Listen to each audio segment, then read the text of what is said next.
महात्मा उपासक डॉक्टर सोहनराज तातेड़ पुनरुत्थान और आत्मविज्ञान के बाद अब ला रहे हैं सनातन सत्य, जैसी दृष्टि वैसी सृष्टि, कुदरत, कुदरती रचना एवं कुदरत के कानून से शाश्वत सुख की प्राप्ति।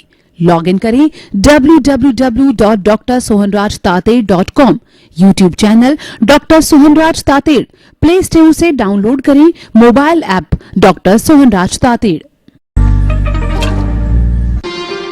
ओम शांति प्रभो, जय शांति प्रभो, पार्श्वनाथ महावीर प्रभो।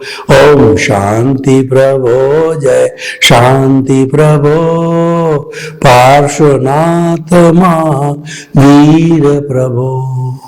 ये मेरे भीतर विराजमान शुद्ध आत्मा भगवान, मुझे ऐसी शक्ति दो, जागृति दो कि मैं किसी के दोष नहीं देखूं, मेरे द्वारा किसी को दुख न पहुंचे, मेरा राग द्वेष हर क्षण घटता रहे, मैं किसी के प्रति ओपिनियन अभिप्राय नहीं दूं, मुझे हर जन्म के अंदर मुक्ति के कर्म मिले, मुझे हर जन्म में ज्ञानी पुरुष मिले। जय सच्चिदानंद।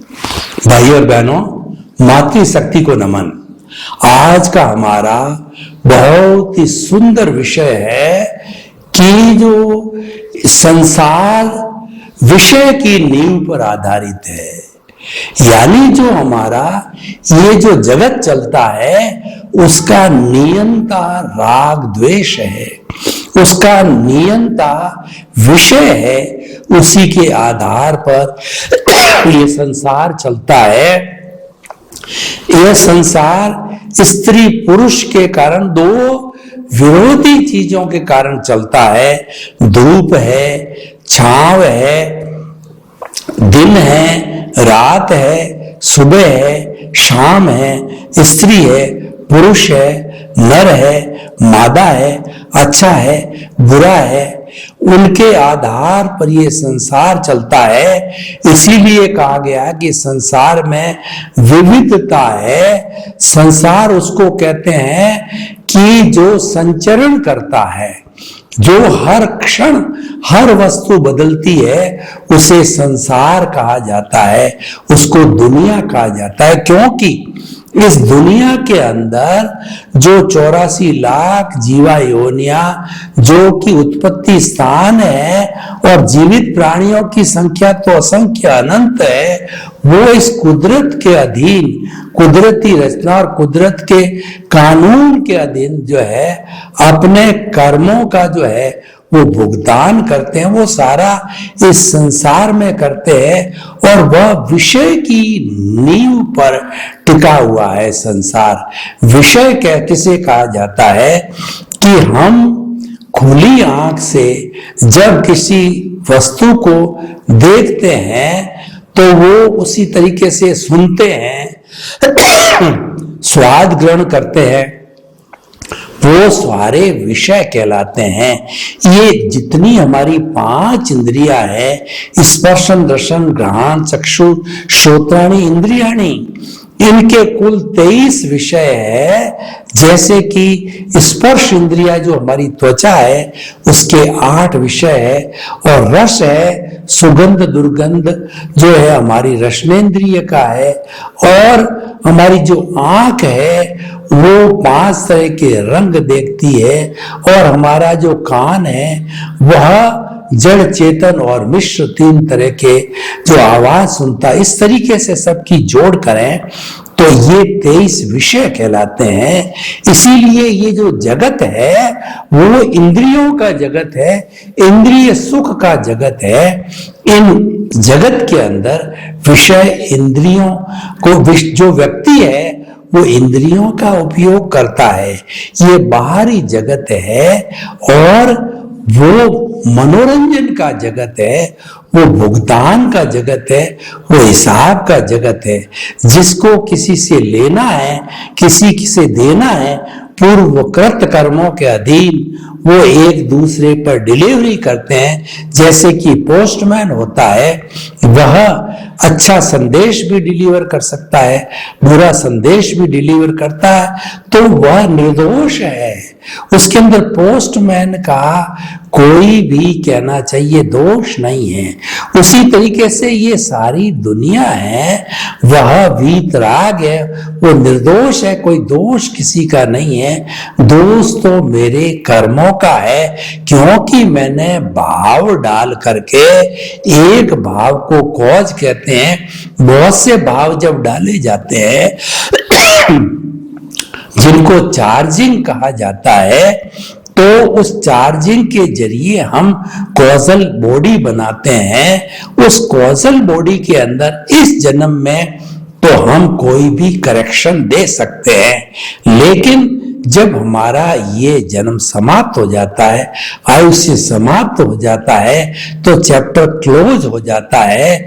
हमारी आंसर शीट है, एग्जामिनर कुदरत रूपी एग्जामिनर के पास चली जाती है। हमारी कोई स्वतंत्रता नहीं रहती है। एग्जामिनर को कॉपी देने से पहले हम स्वतंत्र हैं। देखिए, हम एग्जामिनेशन में बैठते हैं, 3 घंटे का पेपर होता है।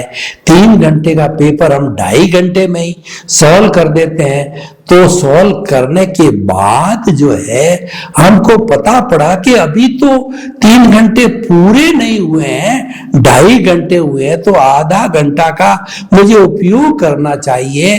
तो मैं उस पूरे पेपर को देखता हूं, कुछ गलतियां, उसका डिलीशन करता हूं, कुछ एडिशन करता हूं, कुछ सब्ट्रैक्शन करता हूं, और उसके अंदर करेक्शन देकर के सुधार करता हूं। वो सुधार करने से जो है वो मेरी परसेंटेज अच्छी बन जाती। अगर मैंने 2.5 घंटे में ही एग्जामिनर को दे दिया होता तो गलतियां रह जाती। ठीक उसी तरीके से जन्म से मृत्यु तक इस जन्म में करेक्शन देने की पूरी सुविधा है, और करेक्शन के जो साधन है वो आलोचना, प्रतिक्रमण, प्रत्याख्यान है। इसका अर्थ क्या हुआ कि हमने किसी भी जीवित प्राणी को कोई तरह का कष्ट दिया, मन से, वचन से, काया से, करने से, करवाने से, अनुमोदने से, और हम ज्ञान वाले हैं। हमने तुरंत जो है, जो किसी को कष्ट पहुंचाया है उसको याद किया, उसको जो है नॉलेज में लाए, उसको स्वीकार किया, वो आलोचना है। फिर उसके बाद में हमने उससे जाकर के कहा सॉरी भैया, गलती हो गई, या कोई व्यक्ति फोन पे हम गलती, अपनी गलती को मान सकते हैं, बाई पोस्ट हम मान सकते हैं। तो ये सारा इस जन्म में तो हम चाहे जैसा करेक्शन दे करके इसको ठीक कर सकते हैं। जैसे भी भाव डाले हैं, उन भावों को जो है हम आलोचना, प्रतिक्रमण और प्रत्याग। प्रतिक्रमण का अर्थ होता है जो अतिक्रमण कर दिया, जो गलती कर दी, उसका प्रायश्चित करना, पछतावा करना, ग्लानि करना। और प्रत्याख्यान का अर्थ यह है कि भीतर जागरूक हो जाना कि भविष्य के अंदर मैं इस तरीके की गलती, यानी किसी प्राणी को अनावश्यक कष्ट नहीं दूंगा, क्योंकि ये जो कष्ट दिए जाते हैं, ये जो अशुभ भाव होते हैं, वही अशुभ भाव जो है हमारे आने वाले जन्म के अंदर पापोदय कहलाता है, और शुभ भाव होता है वो पुण्योदय कहलाता है। हर अच्छी प्रवृत्ति, हर धार्मिक क्रिया के साथ के अंदर शुभ अशुभ के साथ पुण्य पाप जो हमको बोनस के रूप में जुड़ता है, ये हमारा कुल धर्म हो गया, ये हमारा धार्मिक जो है आचरण हो गया। तो ये जो है धार्मिक आचरण के द्वारा हम करेक्शन देकर के शुद्ध हो जाते हैं। उसके अतिरिक्त भी देखिए कि जो हमारा जो आज का जो विषय ये है कि संसार विषय के ऊपर आधारित है, लेकिन उन विषयों को छोड़ना ये जीवन का लक्ष्य होना चाहिए, क्योंकि हमको 84 लाख जीवा योनि में भटकाने वाले यही विषय है। विषय के लिए कहा गया है कि विषय नर की लालसा और पाम रोग की खाज, लोभी की धन लालसा और तीनों बेअंदाज। जो व्यक्ति भोग विलास करता है, अय्यासी करता है, वो अपना वीर्य का हनन करता है, उसकी शक्ति क्षीण हो गई, फिर भी वो विषय में रत रहता है। और पाम रोग ऐसा होता है कि खुजली आती रहती, इतना खुजला दिया कि खून निकलना चालू हो गया, फिर भी वो खुजलाता रहता है, क्योंकि उसकी प्रकृति ऐसी है। पाम रोग है वो, और लोभी है, उसको कोई आवश्यकता नहीं धन की, अनावश्यक रूप से वो धन दौलत इकट्ठे करता रहता है, अपनी तिजोरियां भरता रहता है, जो कि आगे जाकर के उसका दुख का कारण बन जाता है, क्योंकि वो परिग्रह है। परिग्रह हिंसा है, वास्तव के अंदर अपरिग्रह अहिंसा है। जितना जितना हम अपनी आवश्यकता से अधिक संग्रह करते हैं, वो परिग्रह हिंसा का सबसे बड़ा कारण होता है। तो इस तरीके से विषय को छोड़ना ये हमारे जीवन का लक्ष्य माना कि जो है ये संसार की नींव विषय है। तो वो अपना काम कर रहा है, कैसे कर रहा है कि पूर्व जन्म के अंदर जो जो भी हम भाव डाल करके आए हैं, जो हम स्क्रिप्ट लिख करके आए हैं, जो जो हम टेप रिकॉर्ड करके लाए मन वचन काया की, जैसी हम फिल्म बना करके लाए हैं, वो हमने चार्जिंग के द्वारा फिल्म बनाई, शूटिंग के द्वारा फिल्म बनाई, यानी लोगों को सुख दे करके दुख दे करके, और उसमें करेक्शन भी नहीं किया। करेक्शन किया वो तो डिलीट हो गया, लेकिन जो करेक्शन नहीं किया वो फिल्म के अंदर शुमार हो गया, जुड़ गया। और जब हमारा आयुष्य संपन्न हुआ तो वह स्क्रिप्ट जो है कैरी फॉरवर्ड होती है कॉजल बॉडी के रूप में, आत्मा के साथ में, नए शरीर में, और फिर वो जो उदय प्रारब्ध के अधीन वो भुगतान विषय की नींव पर चलता रहता है। विषय का अर्थ होता है राग द्वेष, लाइक डिसलाइक, और पसंद नापसंद, ये अच्छा ये बुरा विषय है। देखिए कि जो विषय है वह बुरा नहीं है, वासना बुरी है। कैसे? मान लीजिए हमारे सामने जो एक स्वर्ग की परी की जैसी जो है सुंदर जो है वह महिला खड़ी है, और उसके सामने 3 तरह के लोग खड़े हैं। पहला डॉक्टर है, वह उस दृष्टि से उसको देखता है कि इस महिला के अंदर जो भीतर सिस्टम चल रहे हैं, उसकी फिजियोलॉजी को देखता है, उसकी एनाटॉमी को देखता है, और वह कहता है कि इसमें क्या बीमारी है, मैं कैसे ठीक कर सकता हूं। वह एनाटॉमी फिजियोलॉजी को सुधारने का चिंतन करता है। और दूसरा जो है कामुक व्यक्ति है, वो उसकी गोरी चमड़ी पर लुप्त होकर के कामुकता के माध्यम में उसके साथ भोग भोगने का भाव रखता है। ये सारे भाव है, ये वासना है। और जो संत पुरुष है, संत पुरुष क्या सोचता है कि ये चमड़ी रूपी रिलेटिव शरीर है, ये हाड़ मांस का बना हुआ है, और ये नामधारी देहधारी पैकिंग रूप में है। अगर इसकी गोरी चमड़ी को हटाया जाए तो इसके भीतर इतनी बदबू है। हम कभी क्या देखते हैं कि हमारे दांत के अंदर कोई चीज लकड़ी के लगा के जब साफ करते हैं, और बाई दी वे वो हमारे जो है नाक के पास में वह आ जाती है लकड़ी, जो जिस पे हमने कोई कण रखा है, तो कितनी बदबू मारता है कि कई बार तो ऐसी बदबू भयंकर होती है कि बेहोशी टाइप हो जाती है। आप देख लीजिए, छोटे कण में इतनी बदबूती है, तो भीतर शरीर तो पूरा का पूरा ये बदबू का घर है। शरीर के लिए कहा गया ये व्याधि मंदिरम, यह व्याधि यानी बीमारी का घर है। और यह भी कहा गया है शरीर माध्यम खलु धर्म साधनम, ये जो शरीर है हमारा ये मंदिर है।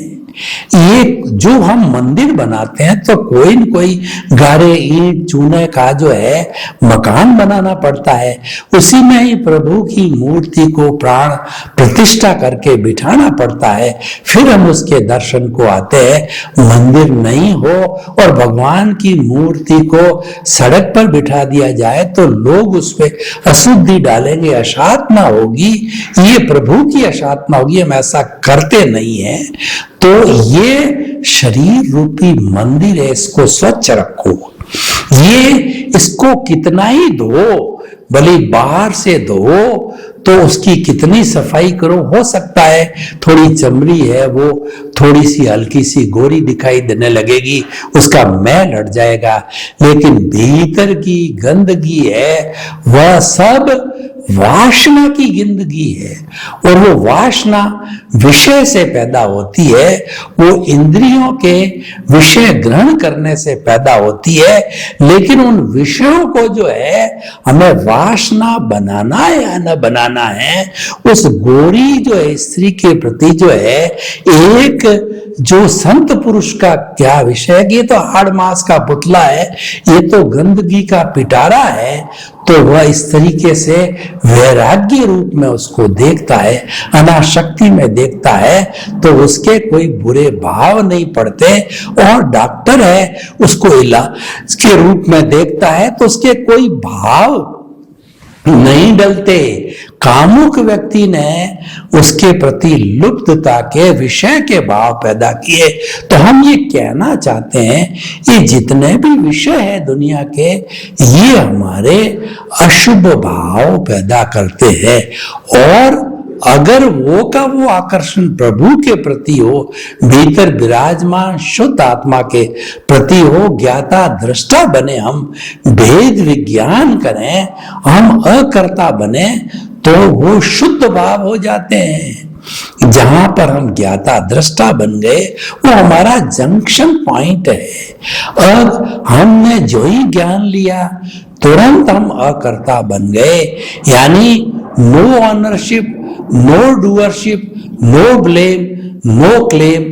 तो वह विषय होते हुए भी वासना पैदा नहीं होगी, आसक्ति पैदा नहीं होगी, मोह पैदा नहीं होगी, मोह भंग हो जाएगा। मोह की रिक्त अकर्ता बनते ही मोह भंग हो जाता है, दुनिया की वास्तविकता का पता चल जाता है। और हम वेद विज्ञान के संसार में, हम हमारे प्रभु के संसार में रहना पसंद करते हैं, क्योंकि वो संसार से ही विषय को वासना बनाना या नहीं बनाना उस उद्गम से आता है। अगर आप उस उद्गम में रहोगे तो वो विषय जो आप देख रहे हो वो वासना नहीं बनेगी, यानी आप विधेय बन के रह सकते हो। विधेय जो है राजा जनक विधेय थे, वो मिथिला के राजा थे, वो मैया सीता के पिता थे और वो चक्रवर्ती थे, 6 खंड के राजा थे और जो 14 लोक के नाथ थे, वो जो है राज्य करते थे और कई तरह की हिंसा भी होती थी आदेश में, लेकिन वह मैं मन वचन काया से मुक्त ऐसा शुद्ध आत्मा हूं। मन वचन काया तथा उससे जुड़ी हुई हर अवस्था मात्र कुदरती रचना है। वो तो मात्र कोई भी काम करते थे राजकाज का, एक ही बात सोचते थे कि मेरा स्वरूप तो शुद्ध आत्मा का, और शुद्ध आत्मा को छोड़ करके ये समस्त सृष्टि है वह कुदरती रचना है, कुदरत कानून पे चलती है, कुदरत ही उसकी क्रिएटर, ऑपरेटर और डिस्ट्रॉयर है, तो मैं तो इससे अलग हूं। तो इससे क्या होगा कि जो आज का हमारा विषय है कि संसार जो है विषयों की नींव पर खड़ा है, तो उससे हम जो है शिक्षा प्राप्त कर सकते हैं, जागृति प्राप्त कर सकते हैं, अपने मन को, चिंतन को हटा सकते हैं, और हटाने से जो है हमारे जो है वो शुभ या शुद्ध भाव होंगे। हमें देखिए भाव तीन तरह के होते हैं। एक तो अशुभ भाव जो हिंसा के भाव होते हैं, जो क्रोध, मान, माया, लोभ के भाव होते हैं, छल कपट के भाव होते हैं, वो सारे भाव अशुभ भाव कहलाते हैं। तो अशुभ भाव का तो हमारे जीवन में कोई स्थान नहीं है, क्योंकि हम प्रवचन कर रहे हैं, हम सनातन सत्य कार्यक्रम को लेकर के चल रहे हैं, तो इसमें तो बुरा इंसान तो हमारी हिस्ट्री में ही नहीं है। हम तो बुरे को अच्छा बनाने की बात करते हैं, हम तो जीवन के अंदर शाश्वत सुख की नींव लगाने की बात करते हैं, हम तो प्राणी मात्र के अंदर आत्म तुला का सिद्धांत, सभी के भीतर उसी परमात्मा के दर्शन करते हैं। जब हमारा लक्ष्य है तो हम अशुभ भाव का प्रश्न नहीं है, और शुभ भाव होता है वह मन, वचन, काया की शुभ प्रवृत्ति के, क्योंकि हमने उसमें मन, वचन, काया का उपयोग किया, उसके माध्यम से प्रवृत्ति करी, तो उसके हर शुभ भाव के साथ में जो है पुण्य और पाप, अशुभ है तो पाप और शुभ है तो पुण्य का बंध होता है, और ये घुमाने वाला बंध होता है। ये हमको शुभ भाव है तो मनुष्य गति, देव गति में घुमाएगा। और आप देखिए मनुष्य का जीवन तो 100-150 साल का है, देवों का अगर आपके बहुत ज्यादा जो है शुभ प्रवृत्ति के पुण्य इकट्ठे हो गए और आप देव गति के अंदर चले गए, मिनिमम 10,000 ईयर्स, मैक्सिमम 33 सागरोपम। इसका अर्थ हुआ कि नॉन कैलकुलेटिव, उसको कैलकुलेट करना ही बहुत कठिन है। उस सारी संख्या को इतने समय में रुकना पड़ेगा। क्या आप इतना इंतजार करोगे? क्यों इंतजार करोगे? आपको जब ये पारस मणि रत्न मिला है, चिंतामणि रत्न मिला है, नंदन वन मिला है, ये कामधेनु मिली है, ये वैतरणी नदी मिला है, अपना काम निकाल लो। ऐसा अवसर बार बार नहीं आना, क्योंकि मनुष्य जीवन अति दुर्लभ है। और हमारी वैदिक परंपरा ने मनुष्य जीवन के बारे में क्या कहा है आप सुनेंगे तो आश्चर्यचकित हो जाएंगे कि 8 भव तक शुभ प्रवृत्ति रखो, शुभ क्रिया करो। जब 9वां भाव मनुष्य का मिलता है, उसमें कोई अशुभता आ गई, उसमें कोई भी आपने गलती कर ली, तो 99 भाव के बाद में मनुष्य जन्म मिलेगा। उसमें भी कोई कोताही बरत दी तो 999 भाव के बाद में मनुष्य जन्म मिलेगा। कितना लंबा समय निकल गया। उसी तरीके से देव गति के अंदर देवता एक नाटक देखते हैं तो 1000 साल का होता है। क्या आप इतना वेट करना चाहोगे? आप वेट करना चाहो तो आपकी मर्जी है, लेकिन हमारे बहुत से ऐसे महात्मा हैं, चिंतक है, जो इस जन्म का भरपूर फायदा उठाना चाहते हैं। उनको हम ये संदेश देते हैं कि जो विषय का ध्यान है वो आप अंतर जगत में मोड़ दीजिए। बाहर का जगत कुदरत के अधीन चल रहा है, ये भोगावली है, ये अपने नियम से चल रही है। आपकी एक अतिरिक्त सांस देने की स्वतंत्रता नहीं है। आपकी मोटरसाइकिल चल रही है फुल स्पीड से, आप उसमें हाथ डालोगे, मोटरसाइकिल नहीं रुकेगी, आपका हाथ कट जाएगा। तो जो ये हमारा हिसाब चल रहा है और वो तो कुदरत के कानून से चल रहा है, आप अपना कानून लगाओगे यानी उसके साथ जुड़ जाओगे तो आप कर्ता बन जाओगे। आप ये सोचने लग जाओगे कि ये करने वाला मैं हूं, मैं सोहन राज हूं, मैं किसी का पति हूं, मैं किसी की पत्नी हूं, किसी का बेटा हूं, किसी का दादा हूं और किसी का भाई हूं। तो इस तरीके मैं और मेरा, ये घर मेरा है, ये संपत्ति मैंने अर्जित की है, बाल बच्चों को पैरों पर मैंने खड़ा किया, बंगला मैंने बनाया, इतना बैंक बैलेंस मैंने बनाया। मैं और मेरा के संसार में घुस गए, यानी जो ये विषय चल रहे हैं, जो राग द्वेष चल रहे हैं, उसके साथ के अंदर आप जुड़ गए तो ये विषय प्लस प्लस प्लस होते रहेंगे, जबकि आपका लक्ष्य तो उसको माइनस माइनस माइनस करके इसको जीरो करना है।